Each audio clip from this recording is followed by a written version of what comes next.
Hey everyone, Dan Abbate here. It's a Sunday morning down here in Florida. We were supposed to be having a hurricane, but we didn't. We didn't even really have a thunderstorm. So, not a lot of exciting stuff going on down here. But I do have some list of exciting questions to go over today. So, I appreciate everyone sending in their questions, and I'm looking forward to answering those right now. So, if you guys want to begin, let's get started here. Okay, so our first question comes from Shelly Merrill.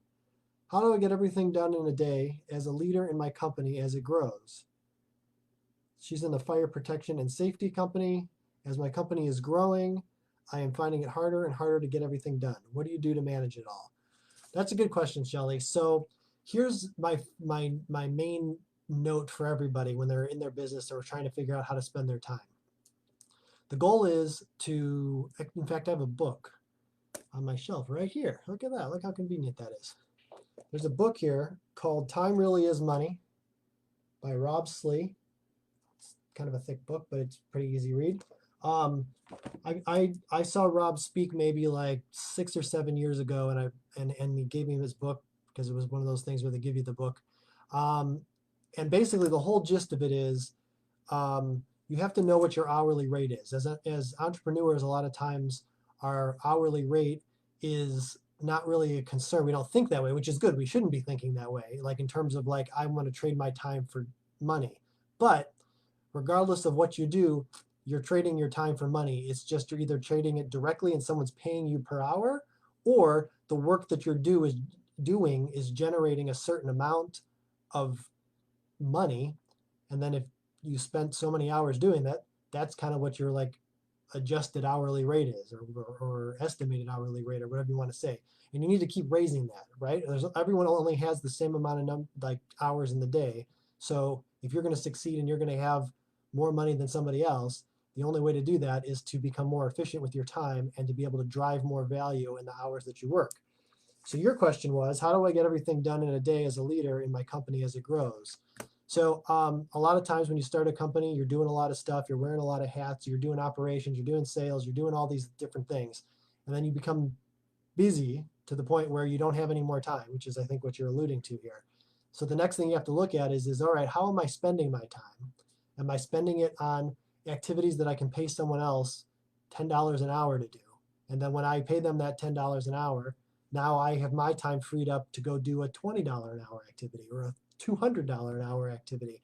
And that's really like that's the whole entrepreneurial game, is getting out there and knowing how to raise your hourly rate and your hourly mindset too.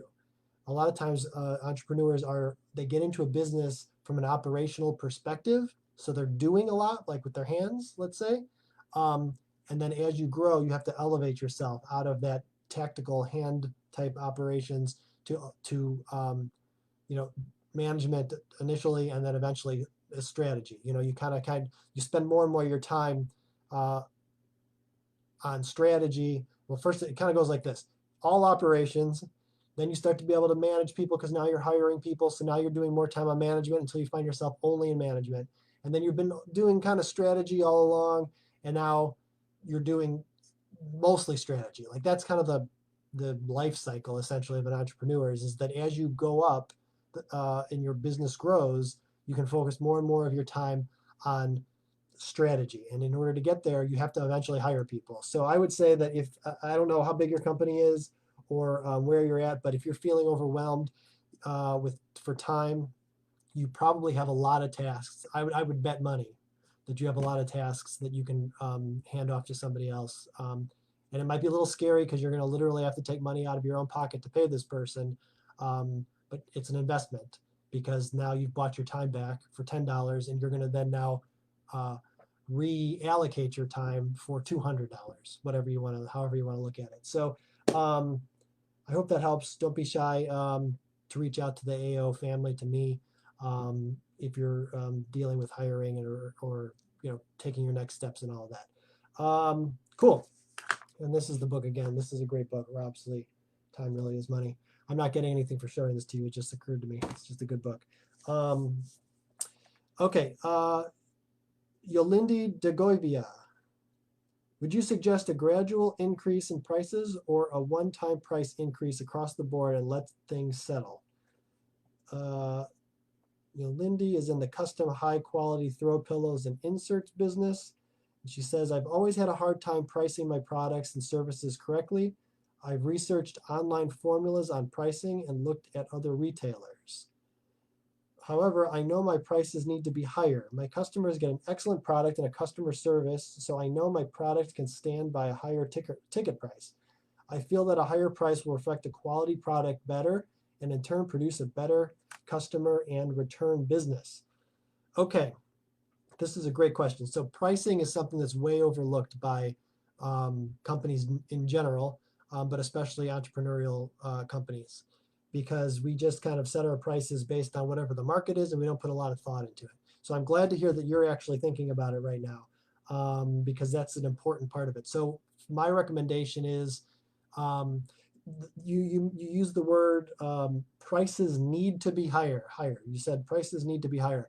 I'm wondering what you're basing that on, because if you're basing that on your cost structure, and like you're wanting to make a profit, that's a good thing to think about because if you're not making a profit currently, or if you're really marginal, then you may want to consider, raising your prices and understanding your market better to see if you can raise your prices. Because if you can't raise your prices, maybe you're in the wrong business, or maybe you've got to rebrand. So let's talk about brand for a second as it relates to that. Think about Converse, right? The shoes. What does a pair of Converse cost? $50, $40, I don't know, $30 to $50, something like that. Not a lot. And then if you look at like Louis Vuitton gym shoes that are probably like $1,000, right? So let's say $50 for the Converse, $1,000 for the brand name, whatever kind of like these super fancy shoes that you're gonna want. Are they 20 times better? No, they're not 20 times better. The brand is 20 times better. They spent money on the brand. They convinced their audience that this is worth this. Now there's probably better quality certain things. They probably have some gold on them or something like that increases the production costs, of course. So they're a little bit better from a cost perspective. But at the end of the day, it's just a shoe. And the difference is the brand. So when you start talking about wanting to raise your prices, but you're unsure if the market's going to allow you to do that, I think that's a branding issue. And if the market is such, so you have two different ways to go with this. You can either say, all right, I'm going to increase my prices because my brand already has enough brand power, pricing power, to be able to do that. Or I want to get there, so I'm going to focus on how do I position my brand to be more exclusive, more high end, so that I can price, better. Or you can look at it the other way and say, I don't want to build a brand in that way. I'd rather compete for efficiency and quality at this level at the price point I'm already at, and then you're going to have to look at your operations and increase your efficiency so that you can continue to offer at the prices that you're at and still make the money that you want to make. A lot of times how I approach these things is I'm not much of a I like to make a nice margin. I don't like minimal margins type businesses. Like I just stay away from them. Like if I can't figure out how I'm going to create a nice fat margin there, then I don't get involved. And so in this particular case, what I would recommend, like how I would approach this, whether it's right or not, I'm just telling you how I would approach it, is I would say, okay, here are my costs to produce and deliver the product and do the customer service, all my operational kind of costs. How much money do I want to make on top of that? Well, I want to make 20%, 30% more on top of that. Let's call it 30% more. I want to make 30% more. So now my total costs are, my fixed costs to deliver are $1,000, let's say, just to keep it round numbers. And my variable costs are $20 per delivered item. So I would just do the math on that. And I would say, okay, well, how many items do I need to cover my fixed cost and at what price? And then I would just divide all that out and I would come up with the price that works for me. And then if that price doesn't match the market, then like I said, I either have to do some brand work and figure out how to reach the market that will pay the price that I want, or if I can't get them to do that, then maybe I look at a completely different approach. Um, so yeah, and pricing is tricky too, because if you don't have reoccurring business right now, which in turn, you said that you're looking for return business and a better customer, which I think is great. If you don't have that now, raising your prices in one shot doesn't really make much of a difference, because you'll either raise the prices and you'll just continue to sell the same volume, um, or you'll raise your prices and all the sales will stop. Either way, you'll have your answer, and you don't have to worry about discouraging your good customers that are reoccurring because they're not there. It sounds like. Um, Kind of a funny side note on that is one of the products that I sold once and back in the day was Big Hot Dog. If you go to bighotdog.com, you can still see it. There's funny videos. We have a Guinness Records thing as well associated with it. But that product, I went through this exact same pricing idea. Like when we did all the calculations and we got it all going to ship the thing, it ended up costing us like $35 to ship this thing. Like that was our cost. And then when we first went to market, we were like, all right, well, let's set it to $60. That's a little margin. Like we still have to pay our marketing and stuff out of that. So we started doing that. We started selling them. Like we started selling quick, but really weren't making a lot of money. And the marketing was really eating up a lot of it. And I was like, boy, for this to really work, I got to get up around like $90, $95 with the whole thing. And so I just started doing some tests. I mean, a great thing about online is you can crank the prices up for a couple days, see what happens, and drop them back down again. Nobody cares. And you can just take that information. So we raised the price from $60, whatever it was, to $90, $95. We had a little kind of a fun thing in there where we set the price actually to $130 and then said it was on sale at $95. And this is something we were just selling $60, by the way. So we, doubled it and then discounted it to 95. And then in that at that point, the volume didn't change. That's the thing that's great about pricing, is that if you're not sure about your market, it's possible that you could crank your price up like that and your volume will be exactly the same. You're just afraid that you're going to lose all your business, and maybe you will. But then just lower it again, right? Like I'd rather do the test all in, like make sure it happens, especially in a scenario where it's low risk, because you can always lower the price again and just go back to where you were. I'd want to know, because in this case we kept selling the same volume, but now our margin, which used to be $30 minus all of our marketing costs, which we were slightly profitable on, now we're making an additional $30 plus on top of that. So like now we're making a lot of money, which was great. So then we said the same thing again. We were like, okay, well, maybe we can raise the price again. We still got the same volume. We haven't hit the threshold yet. So then we raised it. So we said, we remember our retail price was 130. We were discounting it down to 95. And then we said, let's try to go to like 105. Like, let's say the discount is from 130 down to 105. As soon as we broke $100 as the discount price, sales stopped. Like they dropped like 80% instantly. So we were like, great, we know our threshold. Like we know exactly where people's minds are at, that as soon as we go over that $100 mark as the all-in cost for them, sales stopped. Like it was very clear. So then we knew that our top end, and we knew we were optimized our price to $95. So playing those kind of like games, don't be afraid about it. Like see what you can come up with. Like do a test somewhere and see how it works. Because you might find that cranking up the price might be really easy to do. It just depends. Okay, sorry, I went on a detour with that one.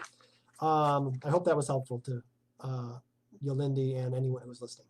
Okay, next question. Erica Wilkinson. What information do you have on applying for a business grant? Which site is best? I have a cleaning company and an eBay store, but these are just stepping stones to get where I want. But in the meantime, I want to keep pushing until I get to where I want to be. So first things first about the grants. I have a grant writing company. It's one of the companies that I'm invested in, and we do grant writing for nonprofits as well as grants for for-profits. The bad news I have for you is that there's really no grants available for for-profits that are not like really heavy research or technology focused. You might be able, and then those are going to be millions of dollar type grants that are that are super competitive, and you probably already have millions of dollars invested into the getting the technology as far as it is.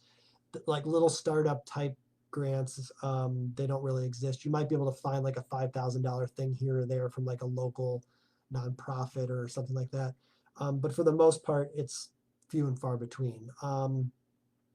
So that's kind of the bad news on that one from my experience. And if you happen to find something, send me an email. Tell me about it. Tell me I was wrong, because I'd love to share that with other people too if there's something I overlooked. But I do want to kind of make a point of one other thing in your question here. You say I have a cleaning company and an eBay store, but these are just stepping stones to get to where I want to be. So I question that a little bit. That's my bigger thing that jumps out at me from your question. You have two businesses that both of them you say you don't really want to do those businesses anyway. You're just trying to get somewhere else. So it goes back to this book again, right? Time really is money. You only have so much time to spend. So my feeling is why are you not doing the thing that you actually want to be doing? Because if you're not really committed to doing the other two as like, this is the thing and I'm moving this forward, you're not going to get, I don't believe, you're not going to get where you want to go doing it that way, unless I'm misunderstanding the whole game plan. But that's my thought that jumps out at me. I'd say you're always going to be best at and most committed to the thing that you're excited about, and that this is my thing. And maybe this thing changes. Maybe you do it for a while and you say, oh, this isn't my thing anymore, and that's fine. But using one thing to get to another thing, I'd be careful of that. I don't know. Again, if reach out to me, we can talk about it. And maybe I'm misinterpreting, but I would be cautious of doing things that you shouldn't be doing to get something else, because a lot of times you get distracted by the things that you shouldn't be doing. Okay, next question. Allison Koyanagi. I think I pronounced that right. What are strategies you would use to resell a client when your previous company contact leaves and now the new company contact doesn't believe in your services? That's a good question. Some more detail here. I own a digital marketing agency and I am having issues with one of my clients who recently changed their chair of the board. The new chair, who was an old school mindset, does not understand the value of social media and how it relates to growing their brand. I have to create a presentation to prove to the new chair that the social media directly relates to their brand growth. My other clients do not have this issue, as I've never had an issue with explaining the value of social media relating to their brand growth before. The new chair does not seem to understand any of the explanation I've presented to him so far, because he believes that traditional marketing methods like advertising in the newspaper will bring more results. This issue may come up later with new clients who think the same way. Thank you for your time and expertise. Okay. Two comments on this. One, it always sucks when your contact leaves and now you got to fight to keep your business. That sucks. My dad was in manufacturing, and he lost 80% of his business, which was millions and millions of dollars worth of business, when that exact same thing happened. So it happens to everybody. That's just the way it is. What I would say about that is a couple things. First, you're going to have to show value in a tangible way in your business. And this goes for your business and everyone else's businesses. It's really easy to sell a customer if you can sell them on an idea that it's written down. Like, it's not just like out in the world, like, oh yeah, we're gonna give you brand recognition. People are gonna know who you are. Like, that's very vague. Like, but if you can say, we're going to spend this much money, we're going to do this over this amount of time, and then in that amount of time we're going to generate this much sales, this many sales for you, and this is how it plays all the way out. Like, you can see each step along the way. You can see the conversion rates at every single step. That's what you want to get to in your sales presentation, because it's no longer a sales presentation at that point. It's an explanation of what you're going to do and how much money they're going to make. You're essentially utilizing their business and the structure of their business to generate you money. All right? You and them, but that's like the way you have to look at it. So you need to pick clients based on your ability to use their infrastructure to make you money. I'm going to say it again. That's what you're doing. That's what, anytime you're giving service to another customer, that's how you have to look at it. This goes for everybody. When you look at a customer, you don't say, how am I going to convince them to give me money? Because then that's going to be an uphill battle. That's not going to work very well. But if you say to them, I'm going to show you how I'm going to make you money, now they're listening. And if you can deliver on that, why wouldn't they do that, right? If you say to them, hey, pay me $1,000 and you're going to make $10,000, you, the business, just got your $1,000 out of them, and they're gonna up the amount of money that they spend with you. They're gonna tell other people about it. You've got to get down to show how your work produces a return on investment for them, especially in a marketing business. Like that's the hardest one. Well, I guess in a way it could be the easiest one too, because most of the time marketing companies don't pay attention to that. They just start talking about like, oh, we're going to get you 1,000 clicks on Facebook. We're going to get you 1,000,000 clicks over here. And well, yes, so what? You're spending money to do that. That's not hard to do. If you can tell me though that you're going to do all that and then show me how it's going to track through to make me revenue in a greater amount than I'm spending, that's a completely different conversation. So regardless if this guy gets it or not, and then part of it comes down to that. My second comment on this is, don't educate your clients. Like stop, like if they don't get it, if they don't understand, you can waste so much time trying to educate people. Like I know other people will disagree with me on this. I hate educating clients. Like I've gone into business models, one most recently, where part of the whole marketing and PR strategy is, well, we're going to have to like kind of like educate our market. Oh, I don't want to educate my market. That sucks. Like I'm gonna educate a market. Like how much is that gonna cost me and how long is that gonna take? Don't educate people. Like give them your best shot. Like I said, lay it out. Give it, whatever. And if they don't get it, you got to move on and find the people that do get it. Because I guarantee you, if you're able to show value, there's going to be a lot of people that understand what you're saying, and it's going to be really easy to talk to them. Don't waste your time with people that are telling you, well, I'm just going to advertise in the newspaper. Because if that's what they're going to do, let them do it. It's not going to do anything. Because if they don't have the metrics and don't have the way to measure it, they're going to fail at that, and then they're going to come back to you later. So I hope that answer was somewhat helpful. But yeah, it really comes down to showing value. And again, all businesses, not just marketing, any type of business you're in, show them how what you're doing for them is going to generate money for them. It goes back to time really is money, right? They're spending their money and their time to do something with you because now they have an opportunity cost with that because they didn't hire someone else. They're not trying anything else. You're the one doing this task for them. They're committed to you. So show them how that commitment is going to generate more than what they're investing. Put it on paper. Okay. Or in an Excel spreadsheet, more likely, not paper. That's another thing. Don't make big fancy presentations. Just show them, in my opinion, how I like to see stuff. I just want to see the numbers. Like, just show me how it's going to make me money. All the flowery stuff, you can show that to somebody else. But I just want to see the numbers. Steve Roush says, how can I teach myself to adjust from a freelance mindset to a more consistent business leader mindset and grow my company and the team? More description here. I have a media company. We offer a long list of services. Many are specific to high-end imagery for commercials or live events, and we are usually called in for jobs as they happen. Every day is different as each job is custom to the project at hand. Sometimes I am plugged into a position. Other times I am the lead on an entire 2-week project. Usually after the show or project is done, we are done and searching for the next one. I want to be more engaged with clients so we can help them realize their projects not one at a time, but strategically over time. That is done by working together more often and becoming a trusted partner in success. If I can achieve that consistency, I shouldn't have to chase the next one so hard. Awesome, Steve. Yes. So first things first, the freelance mindset. I understand from your explanation below that you're equating the freelance mindset to what I call a jobber mindset. A jobber, chasing jobs, going job to job to job to job. That's the way that I look at it. So yeah, you're right. You don't want to be doing that. So a couple things. So if you want to be a business leader instead of freelancer, the first thing you have to do, and maybe you've done this, maybe you haven't, is you have to take, kind of like to the other question from earlier, you've got to be aware of how you're spending your time.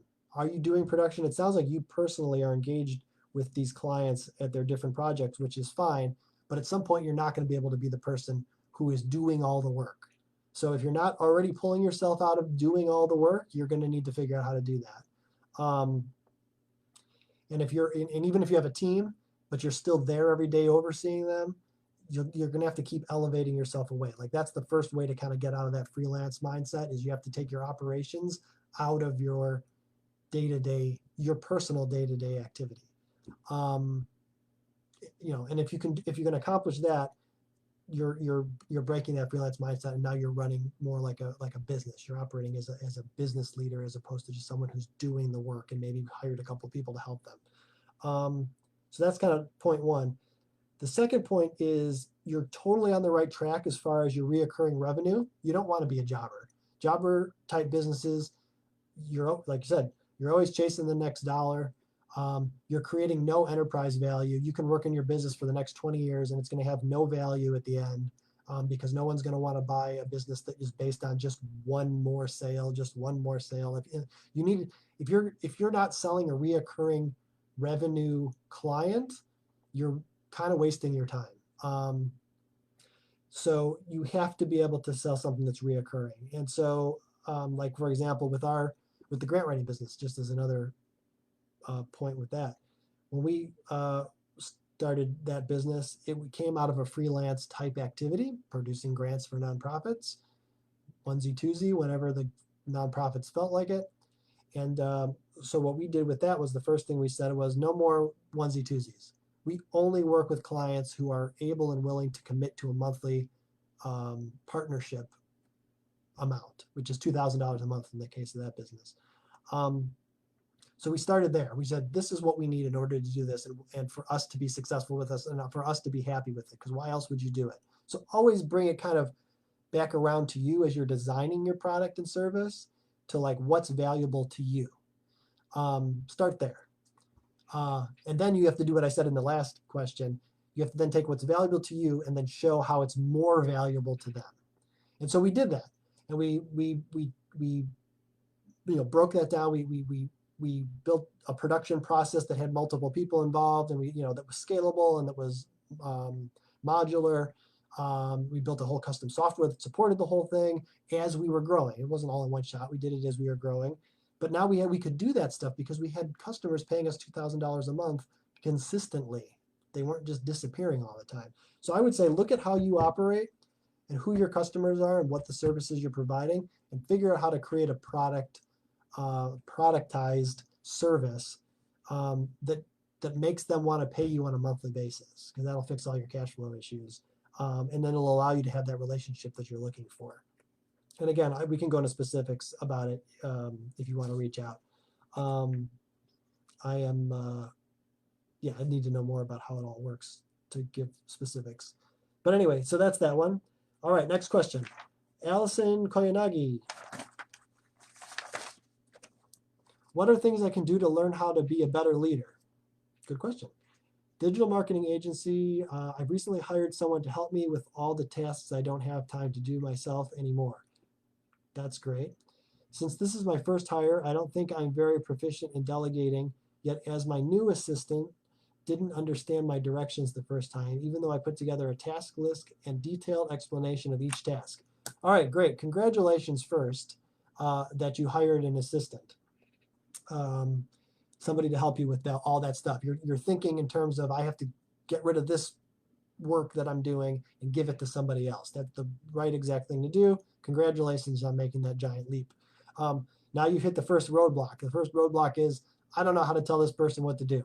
I'm really bad at that too. I usually just kind of wave my hands around and say, hey, this is kind of how I do it. Now you do it. And then they don't know what I want. So you're a step ahead of me in the fact that you've already written down your processes and your task lists and all that. So that's great. You've already taken that leap. What I would suggest that you do is, people are different types of learners, right? So maybe you wrote it down in a way that work that you understand, but maybe this person has a different learning style and hears things differently, understands things differently. So I would recommend one more way of conveying what you want this person to do so use your same content, your task list and the details of how to do it, and use Loom. If you haven't used Loom, or anyone out there, Loom is an awesome plugin. It works for Chrome. I don't know if they have it for other stuff, but it's on Chrome. And it allows you to anything that you open up in your browser, it allows you to point and like talk and like explain to people what's going on. Or if you don't use Loom, use something else and make videos is what I'm getting at, to explain your entire process. Because then once you make that library of videos for that particular job, now the person has multiple ways of potentially understanding what you want them to do, because you've shown them. Like it would be the same thing when you make a video. It's the same exact thing that as if they asked you, hey, show me this, right? That's what you're going to do. Hey, show me this. This is how it works, blah, blah, blah, blah, blah. So I would consider making videos for all those tasks and all those things that you've already outlined that the person doesn't quite understand what you want them to do. If you do that and you're still having issues, it's possible this isn't the right person. I'm just throwing that out there. I don't know. The person might be perfect, but also if you show them all these things and you give them all these resources and they still kind of make the excuse of, well, I don't really know what you want me to do, or I'm not, oh, well, I didn't know that. There's a certain amount of where it's half your responsibility and half their responsibility. So if you're constantly hearing, I don't know what you want me to do, or I didn't know that, well, take some responsibility, person, and like find out. Like don't, like if you're going to them and saying, hey, did you do this? And they say, oh, no, I didn't because I didn't know how to do that. And then they just stop talking there. That's not a good sign, because you ideally want them to realize they don't know what you want them to do, and then will come to you proactively and say, hey, I need help, show me how to do this, because now they've taken ownership of the role. You want someone who takes ownership. You don't want someone who just waits for you to check in and then them to say, oh, I don't know, and then you have to like follow up with them and like always babysit them. You don't want to be a babysitter. So if you have employees, this goes for everybody. If you have employees that you feel like you're babysitting, like that you're always like pulling them to do stuff, you really trap yourself in it's one step above that freelance mindset.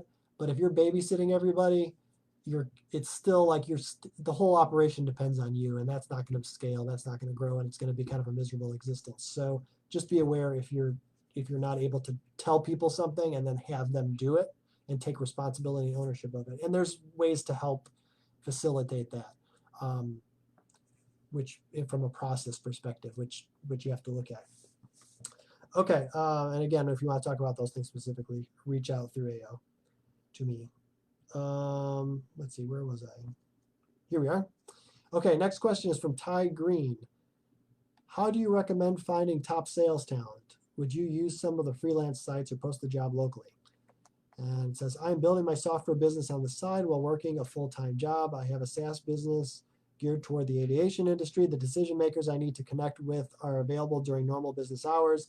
While I'm at work, I need to find a reliable sales rep that can make calls during business hours. Ideally, they would have the ability to build a pipeline and work through the entire sales cycle. However, if I could find someone that could just schedule demos for me, I could do demos at night and on my days off. Thanks. All right, Ty. So here's the thing with salespeople. Salespeople like to make money. So if you're proposing something to salespeople, it doesn't matter where you post it. If you're proposing something that is not going to be clear on how they make money, I've seen a lot of postings, and seen a lot of entrepreneurs kind of come up with this idea like, oh, I'll just get a sales rep who will just sit there all day and do this for me, and then I'll just pay them a commission. Okay, if that's your pitch to the sales guy, you're probably gonna have a hard time getting anybody, because they need to be able to see. They have to, if they're going to work for free until they get a commission, that commission better be huge, right? Like, and if you're in a SaaS business, I would imagine each sale, I don't know this, maybe I'm wrong, but I would imagine each sale is probably not a huge number. I mean, how much do you charge? Again, depending on what it is, That might be wrong, but if you're charging $50 a month, $200 a month, $500 a month, that's, in my opinion, wouldn't be high enough to entice a salesperson to just take full ownership for no money. Because even if your lifetime value of your client is, $500 a month for 10 years, you're going to have to give them a pretty big slice of that 10 years up front, which you're going to have to pay out of pocket, which is going to give you cash flow issues in order to get them to do that. So I would say be very specific and clear, and maybe you already are, and then we can talk about this, but be very specific and clear what your sales product is like, your sales position is like, and how they make money and how they're going to be successful, not just how they're going to make you successful. It goes back to that showing value thing again. It's the same exact conversation. If you're telling your clients that you're going to drive revenue for them, let's say, you show them how they're going to make more money than what they pay you. It's the same thing with the salespeople. If you can show the salesperson why your product at market is going to be valuable to the client, and then also how going through that sales process is going to be valuable to the salesperson, like you have to map that out so that they can see it. Then you won't have any problem finding good salespeople. If you don't have that clearly defined, or you're not even sure your sales process actually works, like you yourself can't close stuff on a consistent basis by doing the tasks, then it's a good possibility that your salespeople won't be able to do that either. And even if you can find them, they'll fuddle along and they'll waste time and you'll waste money with them, and it just won't go anywhere. So I'd say be very specific about what your sales process looks like and what your sales structure, like your commissions and all that sort of stuff, look like, and why it's valuable to the salesperson. And if they're not going to be able to make at least $100,000, 80 to 100 minimum, it might be a tough road. And if you can't get them to make that much, then what you're going to have to do is then you have to take your sales process, break it up into a production process, and then plug in a bunch of people at each point where you're going to pay them a fixed amount. This guy makes the calls, this guy does the follow-up, this guy does whatever, and then now your total sales production process costs this much, and then then you know how it all fits into your bigger business model. You got to create these business models that include sales and marketing as part of your cost structure. Don't just look at operations. That goes for everybody, of course. Okay, I hope that's helpful. Again, reach out. I'm easy to find. Jason Antonino. How can I get the 30,000-foot view of my business when I feel like a crop duster most of the time? How do you do it? I'm a sole proprietor building an aromatherapy consultancy personal brand online, and I'm having a challenge thinking strategically with a plan. Okay. So you named it, thinking strategically. So this goes back to some of the other conversations we had earlier in this session.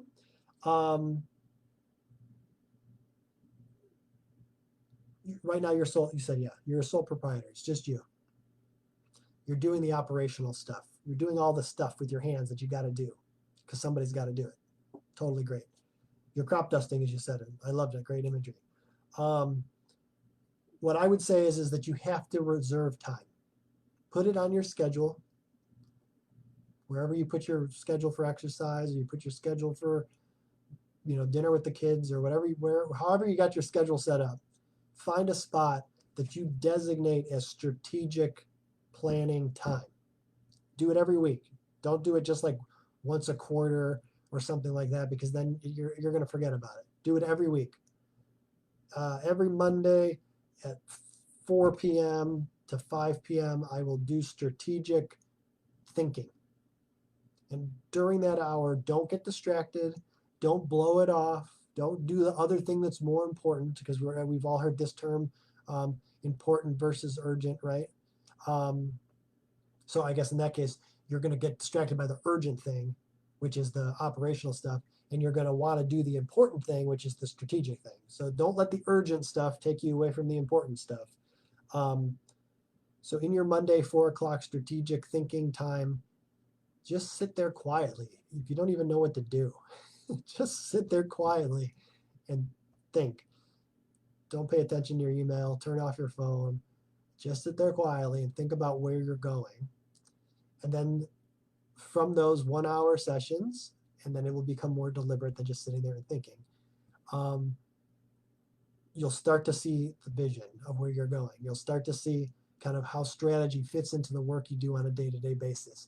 If you don't take that time, you're going to be crop dusting forever. And it'll only get worse, because if you start to get successful and you're like really starting to go, you're going to have more and more stuff on you, and you'll have even less time to think strategically. You'll just be constantly doing, which again, if you're just constantly doing, it's just a job. You're just working for yourself, but you're not upgrading your value on a day-to-day basis. So yeah, take that time, put it on your schedule, do it every week, make a habit of it. And then as you grow your business, eventually that strategy time will become wider and wider and be more of your time, to the point where that's all you do for the business is just strategy, 90% strategy, let's say. That's the goal. So if you don't start doing your strategy now, you're never going to do it. Perfect. All right. Sarah Hamilton, what would you suggest is the best way to perform the necessary market research in the areas I'm interested in expanding into? Other than basic demographics such as average income, household size, etc., would you think what are the most important when making the type of decisions? I own a barbershop in Fayetteville, North Carolina. Currently, we have 2 locations, and my goal is to open more locations. Okay, so what I would ask, I always ask questions in response to a question. So sorry, guys, that I do that a lot, but it hopefully gets everybody thinking. If you're just looking at average income and household size, and you're just using that to decide where you're at, I would say you don't really know your go-to-market strategy good enough. If you're going to have multiple locations, you've got 2, great. If you're going to have 3, if you're going to have 5, if you're going to have 20, you need to have a go-to-market strategy that's repeatable.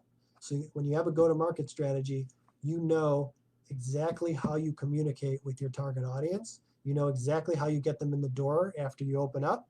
You know exactly where to put your location, because you know how you're going to communicate with them.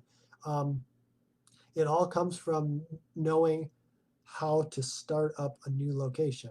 So I would say take the time to define who your ideal client is with the basics that you described here, and also with all of the kind of more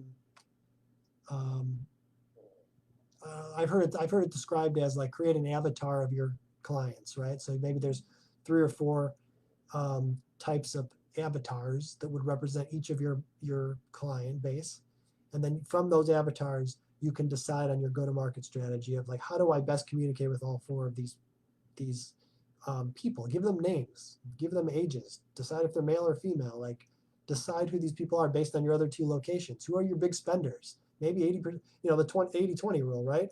20% of your current clientele are probably generating 80% of revenue for those locations. So know for sure who those 20% are in your current locations, and then make sure those are an important part of your go-to-market strategy at this new location. I would say if you do that exercise and you really know what your go-to-market strategy will be, then when you look at your next location, you'll be able to know more specifically what to look for as you enter a new market. Yeah, I think that's probably all I have on that. I would probably also point everyone else to some great case studies as it relates to Uber, Yelp, Airbnb, anybody that's kind of like has sort of like some location-based elements to their businesses. They all start out in one spot, and then they know it very, very well. So like you say barbershop in Fayetteville, North Carolina, yeah, you've got 2 locations in the same city. Great. Don't go to another city. Understand, or like if you go to another city, it's got to be right next door. Like spiral it outward. Grow your numbers concentrically from the center. That's that's the way these big guys have done it. That's what works. And if you know your go-to-market strategy, you should be able to do that. Okay, next question. McBan Najankanji. Should we and how should we continue to pay one of our independent contractors who does not have legal status in the U.S.? We have an excellent worker who knows the trade very well and is very loyal to our company. He is someone I can trust to run every job on his own with little to no supervision and has so much field experience he can instantly solve tough problems. The problem is we have been paying this worker with cash and taking the hit for all the taxes for the money that we withdraw for him. We reached out to this worker and proposed him payment through check, but he denied. Even tried to incentivize him with a raise, but he denied, and responded, "The day you start writing me checks is the day I drop off the company truck and hand the keys." This worker is an immigrant and very hardworking. He would hurt the company if we lost this person. It would hurt the company if we lost this person. But also, we cannot afford to take the hit we are foreseeing on with taxes in the future years. He does not seem to want to even go that route, and I am sure he is aware of ways to make it work, but I think he is more afraid of his status. How do we convince this worker to pay by check, if any? And do we fire him? Do we keep him and start looking for replacements? Please advise. Okay. So this is a good question. The first thing that jumps to mind is that I know how valuable a good employee is. We all do. If you have a good employee, it goes back to that value, like the value that you provide to your customers and the value that you provide to your salespeople and the value they provide back to you, right? It's the same thing. If this worker is as great as you say that he is, I don't know the exact amount you're talking about in taxes, but in my brain, if you hired this person, if this was a regular W-2 employee, you're going to be paying 15% in payroll taxes. Well, each of you will be. So you'll be paying 7.5%. Let's say after all the baloney business, it's like 13, 14% in payroll taxes to have a W-2 employee. If you're taking money out, which I assume it means that you're showing a profit and then paying your taxes on that profit and then paying this person, that's kind of how you're doing the taxes. So it's going to be costing you, I don't know how much money you're making. Maybe you're making a ton of money, but in the early stages, it's really only costing you whatever the lower tax brackets are, right? 10%, 15, 20%, something like that. So you're paying this person 20% more because of the taxes, let's say, than you would be otherwise. If this person is able to manage themselves, is able to solve tough problems, is able to do all these things, I would say do the calculation and figure out what it would cost you to hire a person who can do all those things, like a new person. Just do the math, compare it to the market. If that person is not able to, if a new person isn't able to do the same thing for the same price, at that somewhere below that 20% premium that you think you're currently paying, then probably get rid of him. If you can hire somebody cheaper, why not, right? I suspect, though, possibly, that what you're saying is probably true. The guy's really great, and if you're paying a little bit extra, who cares, right? It doesn't matter. If the guy's doing all the things you're saying, a person who does it not as good, you're going to spend more time managing that person. You're going to have to hire somebody maybe to supervise that person. You're going to have more problems that you got to solve yourself. Don't what's the saying? Cut off your nose to spite your face, sort of thing. Just be aware of that. I'm not saying what the right answer is. I'm just presenting the other side of the equation here. The other thing that jumps out at me is that I'm not a tax attorney. I'm not even a CPA. But I would have this person issue you an invoice as if they were a 1099 employee. I would pay that invoice as an expense, and then that eliminates your tax issue that you're talking about right here.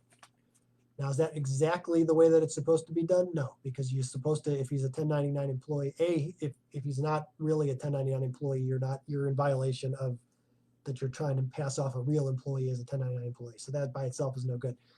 But if he's an outside contractor and you hire him and you don't collect a W-9, you're supposed to do that and you're supposed to report it. But if you don't, but you still expense it, it's one of those, what's the saying, where you do it, ask for forgiveness later kind of thing. I don't know how big your business is, but probably at the stage that you're at, that might be a way to go. Talk to your CPA about it and just see what comes out of it. That might be another way to look at it. But I would say calculate the value of this person. Again, it shouldn't be nebulous. You know what you're paying him. You know you're paying a little bit more in tax situation if that's the way it ends up. Calculate the value. If he's generating 5 times the money you're paying him, what do you care if you're paying him an extra 10 or 20%? You don't have to manage him. I'm always going to tell people that with all these things, get it down to numbers. Erica Wilkinson, her question is, what are things you have done to rid yourself of negative friendships and relationships? I have a cleaning business and e-commerce store looking to scale up into real estate and marketing. I have previous friends and relationships, and when I tell them about what's going on in my life and my goals, they always seem to get negative or tell me that I should just get a job at Walmart or that I think I'm better than other people or whatever. It's really hurting my feelings, and I'm trying to figure out how to overcome those feelings. Do I remove myself from those friendships, or what have you done to overcome those things in your entrepreneurial life? Erica, this is a great question for you and for everyone else to pay attention. I have some major words of wisdom here that jump immediately to mind, and they're very simple. You got to get rid of those friends. You got to get rid of them. And I don't know what the relationships are because you said friends and relationships. Okay, yep. Those are not the people that are going to help you get anywhere. If they're not supporting you, if they're kind of like half-assed supporting you, like, oh yeah, good for you, like, oh yeah, you're better, what do you think you're going to get somewhere? Like if that's their attitude, screw them. That's not helping you. That's going to be the thing that holds you back, because this whole entire entrepreneurial game, or even maybe like success of being able to move yourself ahead in your life, comes from in here first, in your own head. So if you have other people that are kind of like planting these seeds of doubt, that's not going to do any good. That's not going to be the thing that helps you succeed. And then when they stick that in there in your head, you're fighting 2 battles. You're fighting the outside world, then you're fighting the one in your head. So you have to let them go, and you have to find people. It's great that you're in AO, because everyone in AO is here because we're all working towards the same thing. We're all trying to make, we all share that common bond of what we're trying to do, and we're supportive of each other. And that's the people that you want to hang out with. You want to find, you've probably heard that thing where you're the, what's the saying? You're the sum total of the 5 people who are closest to you. So if you want to move up, then find 5 different people who are already higher than you and can help you move up. Just even mentally, just from a supportive perspective, even if they can't actually do anything directly, just by being people who are ambitious, who are successful, who are trying to do something, just by putting yourself with those people makes a huge difference in your ability to succeed first here. It's such an important question, and I feel I've seen this before, and I feel terrible that people in the world don't look at it and support those of us who are innately ambitious and want to try to do something. The one that got me the most in your note here was when your friends say that I think I'm better than other people or whatever. Yeah, that's terrible. Of course you're better than other people. You're trying to do something. Like, that's great. Like, that's a good thing, not a bad thing. You are better than other people, so go do it. Don't let somebody take you down for that. That's terrible. Anyway, if you want to talk about it more, I have some other stories I could share with you. But but I'm here for you. I'm supporting you. Everyone else is here to support you. So do that. The heck with them. All right. Last question. Belle Donovan. 2 questions. First, how do I develop a sales process and sales objection handling script for my business? 2, as a new product business, is it a good idea to incentivize new customers in order to make them a long-term customer? We sell magnetic eyelashes both online and in person. I have never established a professional sales process with scripts. Do I do this myself online? And if so, do you have recommended resources, or should I maybe hire a coach to help me? And the reason I ask about incentives is because there are a lot of crappy products out there that people try and then they hear about mine and are reluctant to purchase because of the crappy companies. What are the strategies to overcome that? Thanks so much. All right, cool. So first things first as it relates to scripts. So how do you develop a sales process? That's the main question. And you talk about objection handling, but that's part of a bigger question. So with sales processes, it's going to be the same answer that I've given for some of the other questions. You've got to bullet point it out. You've got to write it down. And you also have to be able to do it. If you're going to expect other people to do it as well, you need to make sure that either you can do it or somebody in the group who's figuring it out. Like there's an R&D process that has to happen with sales. You have to be able to plan it out and have it written down so you know it's repeatable and you know what parts in the process are working, what parts aren't. So you get that all documented out. Great. You test it, what's working, what's not working. That's where the objection handling starts coming in, because you're very meticulous about the responses that you're getting and what you're saying in response to those responses, and then you're documenting. So you can do all these things yourself, absolutely. I think it doesn't hurt to have somebody help you identify what parts are important, what things are not, and make sure you're measuring the right stuff. I'm happy to do that for you if you want to reach out to me. But it's like that's a big part of the process is that testing, because eventually you're going to get to the point where you've got it all documented and you've got all of your objections laid out and you know exactly who you're talking to, what they're going to say, and then you're answering the questions before the objections come up. That's a big part of it. If you know your questions, or the objections that are going to come up, just answer it earlier on in the process, and then that way then people can't even hold it against you or whatever. And like to your point, yeah, if you can get a long-term customer, like if your lifetime value of your customer is, if there's an opportunity to have a reoccurring relationship,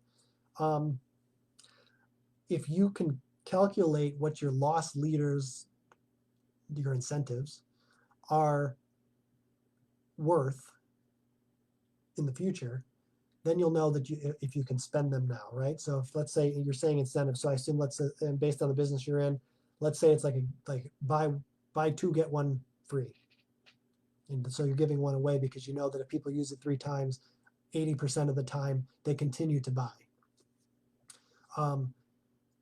You have to measure those things. So it's not that incentives are good or incentives are bad. It's that, is it measurable? Can you prove it? And did you do the work to lay it all out? And then while you're going through the sales process, are you getting the feedback? Are you looking at the data and then tweaking to maximize the elements that aren't working? That's really all there is to it. It's just a step-by-step process of being able, again, to show value and create a process. So I think, and you also mentioned it's a new product business. If you don't have a lot of history, then yeah, you've got to start putting stuff out there and recording what happens when you put it out there. Different messaging, different markets, different price points. You got to play with these things. It's good to map it all out so you know kind of where you're going. But then when you put it out there, you're going to change it. There's going to be feedback that you get from the market that makes you want to change. So yeah, so I would recommend doing that. And again, reach out through AO if you want to look at it with me. I'm happy to go over it. And that goes for anybody. I'm very open and I love this stuff. It's all I do. So reach out.